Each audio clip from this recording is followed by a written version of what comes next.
James Hood, welcome to Business Spotlight Interviews. Thank you for having me, Andy. Yeah, thanks for coming on the call. We're really excited to hear about your story and your learnings as an entrepreneur. Why don't we just start with what you do, what your company does, and how long you've been doing it?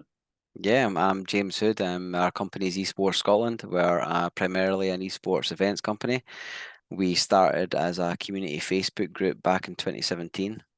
Um, Now we focus on education, B2B, and our kind of B2C events. But at the beginning, we started as a community group. My background's in TV and video production.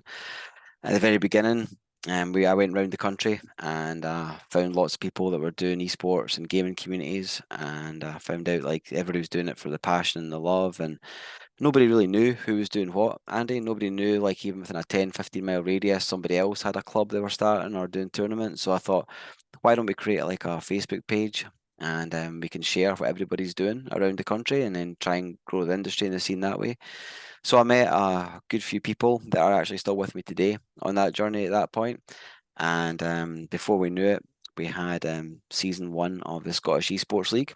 We got backed very early on by Curry's, ASUS, and Nintendo gave us pre-release of Super Smash Bros. Ultimate. And we held our first event in the Biscuit Factory, and I kind of self-funded that. That was great. We had season two. We went to Glasgow. We partnered with Curry's PC World. We done season two of the Scottish Esports League. We had partnered with Lenovo. We had a big massive gaming truck called Big Betty. Anyone that's interested in esports, you should Google Big Betty. It's a big mammoth transformer esports truck, which was really cool. Season three, COVID didn't stop us. We continued on. We done it all online, which was great. So we done some money. We raised some money for the NHS, which was fantastic. Season four, we as part of a kind of 5G test bed and some funding, we done our event up in Dundee, which was really good for season four. And season five, we just done our season five finals last year in November up in Dundee once again. So that's been primarily our focus, has been the Scottish Esports League and growing the industry, growing the gaming community and giving all these players a place to play that they can play and, get some decent prize funds as well from it. And So since what then, what actually happens? sorry, Sorry, what yeah. actually happens in an esports league? I mean, because it's a new sector to me. So what actually goes on? What's the Yeah, we call it a kind of league, and it's kind of like a league by name, but not always by nature. Each game, in a sense, is kind of ran a different way, and there's different formats and different tournaments for each game. So if you imagine esports, for example, Andy, like you might say sports, okay, and then under sports you might have your basketball, your football, your hockey, your golf, and each of these games it's got its own fan base, and they're all ran differently, and they've all got different rules. And esports is similar, they've got all these different games that come under esports people want to play. Your MOBAs, your fighting game, your first person shooters, and each of these games has its own unique audiences as well that like these types of games. So what we've done is we kind of tried to get as many of the different, games as possible, put them all under the one umbrella, and then give people the opportunity to play and compete in their given game. Okay? So you started the company. Yep, that's correct. What has been your biggest learning since you've become a business owner? A million, I would say. I think, Where to start? yeah, I think people are so important. People say the word relationship, and they just say the word relationship, but relationship is so important. Relationship is so important for even business to business, relationships between companies. On the outside, you might see Esports Scotland, you might see Curry's, but it's people in Curry's and it's people in Esports Scotland. So, relationships are really important, and having the right kind of people around you is equally important. I mean, I guess you're in the community business. Yep. So you really do see the value in that and the importance in forming good relationships and maintaining them. Yeah, and that's the kind of person I am. I think I don't want to get a psychologist in to kind of nail down the psyche of who I am deep, but I'm a very personable person. I write emails quite flat. I'm not like, you're not going to get a massive email from me. I think I kind of say what needs to be said, and that's kind of led me well on my way. What have been some of the biggest issues you've had to overcome since you started out? People, once again, I think that's a difficulty as well. But I think cash flow was a big thing for us. I think starting the business off and having these grand ideas of what we wanted to do, that none of that came with a sustainable business model. You know, nothing that came to say, right, we're going to do this, but it's going to be sustainable. It's going to be, you're going to have cash flow coming in, you can pay people weekly, you know, and I think it was creating an event, creating a scene, trying to help grow a scene. Yeah. And so did you have a plan for how you were going to grow Yeah. the business and where you were going to take it, or did it just sort of happen? It kind of evolved, and then sometimes I'll look back in my old drives and look at the business plans that we kind of went through, and I think because I alluded to this when we spoke privately, well, before the call, Andy, that, you know, there is no complete business model into what we do. You know, we're basically Esports Scotland. We do a lot for the community and tournaments. We now do a lot within education, and we do a lot for B2B with esports. So now, if I had to write my business plan, it's you know, it's a lot more solid, and it's got a lot more facts behind it to say this is what we've done and this is where we're going. So yeah, and this is year 6, right? So it's taken us about 6 years to eventually get to this point. So what are your aspirations for the next 6 years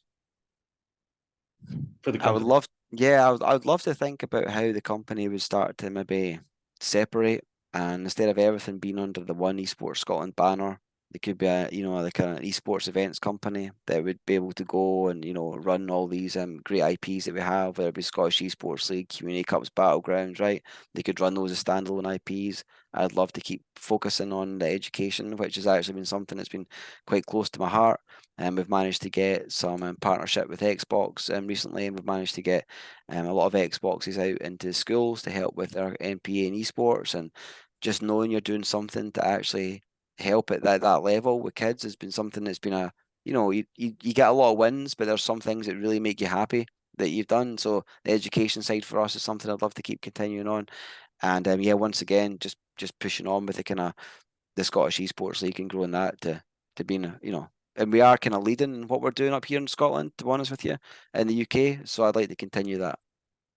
I guess you know, we were talking before the call about how, you know, being in business is an emotional journey for anybody, the ups and the downs. And you just mentioned there's wins. Like, how important is it for you to latch on to those wins and identify when you've done good?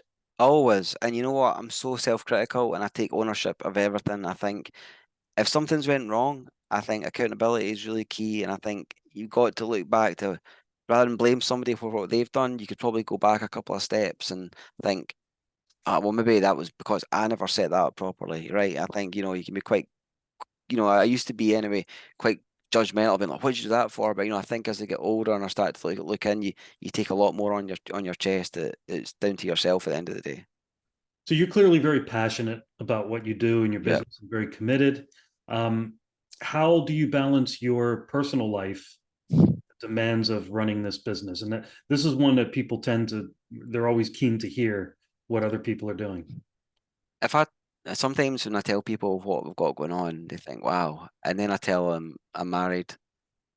I've got a 10-year-old James. He's actually autistic, non-verbal. Very challenging for James. I've got a little girl that's 9.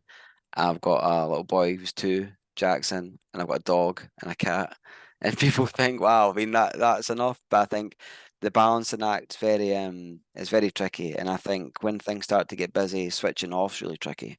You know, another email pops up. I think one of the things I did try to do to stop that was maybe at some points I've taken my emails off my phone, or I've worked my phone to having different kind of pages. In a sense, the home page could be about my sport, entertainment. The next swipe could be about work. So just lots of tricks to try and separate it. But if you're a business owner and you've got things coming up and you're maybe worried about things, it's very hard to switch off. It's very hard to get them out.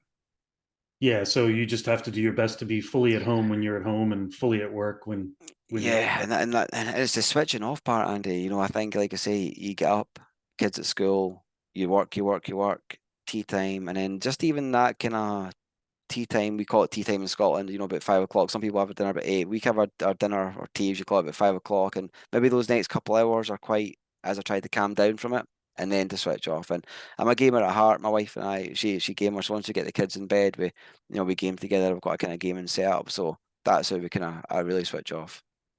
Even though that's that's kind of the industry you're in. And Yeah, yet but that's the thing. I mean, you're yeah, but that's why I love it so much, right? That's why we're so passionate about what we do, and I suppose that's why we've done what we've done, because we live it, we breathe it, we enjoy it, you know, and we consume it, right? So 100%. yeah, that's it.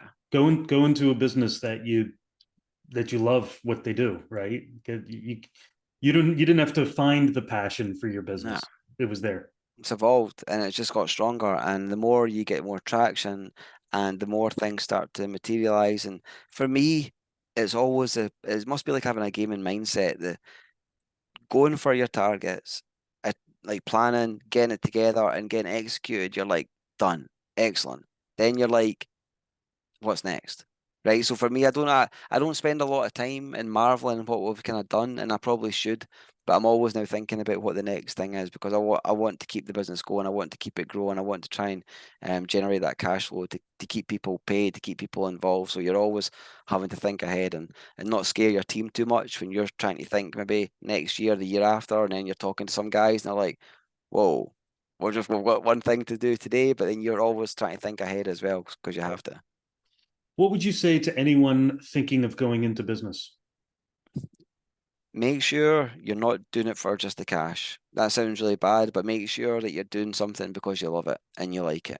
And I think, and that sounds really bad, I suppose, because you're not going to go into a business that's going to give you no money. But in my view, in my life, I like to enjoy my life and I like to enjoy what I do. I've worked in loads of jobs, Andy. I worked in jobs where like as soon as I finished my work, I was already dreading getting up at 9. Do you know what I mean? Like a lot of people might be like that, they finish their work at 5. Wow, that's that done. Don't have to think about it, and then they go to their bed, and then they wake up and they don't want to go to work. I think for me, being fortunate to find this now, I think, yeah, enjoy every day that we do it. And I look forward to it. So definitely do it something that you care about, your knowledge about, or yeah, or if you've got a cracking idea, something you're going to be passionate about, because it's going to take. Because there's times you're going to want to maybe throw it away. There's times you maybe want to give up, but they're the times that you've got to just really push through and keep going. And I guess, they say we spend a third of our lives at work. We might as well enjoy it and be passionate about it and believe in Absolutely, it. Yeah. absolutely. And then the last question, James, it's kind of similar to the question I just asked, but what would be the best advice you would give to your own 18-year-old self? Believe in yourself, believe in your ideas. Don't don't just like maybe you think of an idea, you might ask the wrong person, they might think it's rubbish. That doesn't mean your idea is rubbish. It maybe just means they don't get it. So, just believe and if you've got an idea and you've got a belief and you've got a passion and you know how you're going to get there, just believe in yourself and do it. Brilliant, great advice. James, thank you so much for taking the time to speak with us today. I know there's going to be a lot of people out there going to be really interested to hear your story and your learnings, and also just find out more about what you guys actually do. Yeah, listen, just watch the space. There's a lot of good things we've got coming up now, but don't give up, and it does take time, right? So don't rush it. It'll take time, but I think the best things in life take time, right? They do indeed. James, thank you so much for coming on the call. Pleasure, Andy. Thank you.